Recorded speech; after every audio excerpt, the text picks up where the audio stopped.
Assalamualaikum warahmatullahi wabarakatuh. Hello everyone. Let me introduce myself. My name is Anessa Aswatun Hasanah and my partner Harisma Walidit. We will practice the dialogue and the title is Why No Noisy. Let's get started. What's up? Why is it so quiet? Is it usually so noisy? Just be thankful for the quietness. Just be thankful for the quietness. It won't last long. Tom is having tea with a friend and Tiana is out shopping and the twins are studying. These are first. Usually they don't start their homework till it's time to go to bed.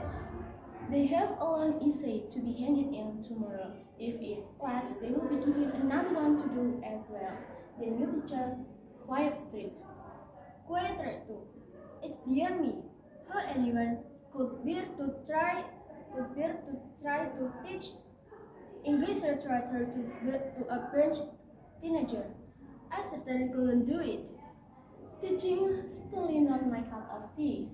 It's fortunate that we're both accountants then, isn't it? Speak for yourself.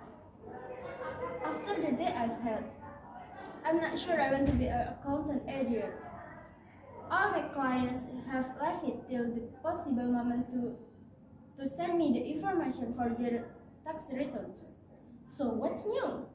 Practically all of my clients do that every year. That's all I need. Whatever happened to the peace and quiet, I was just beginning to get used to it. Freeman, you didn't really expect it to last, did you? Well, I did think that it was too good to be true. Okay, I think that's enough from me and my friends. Thanks for your attention. Wassalamualaikum warahmatullahi wabarakatuh.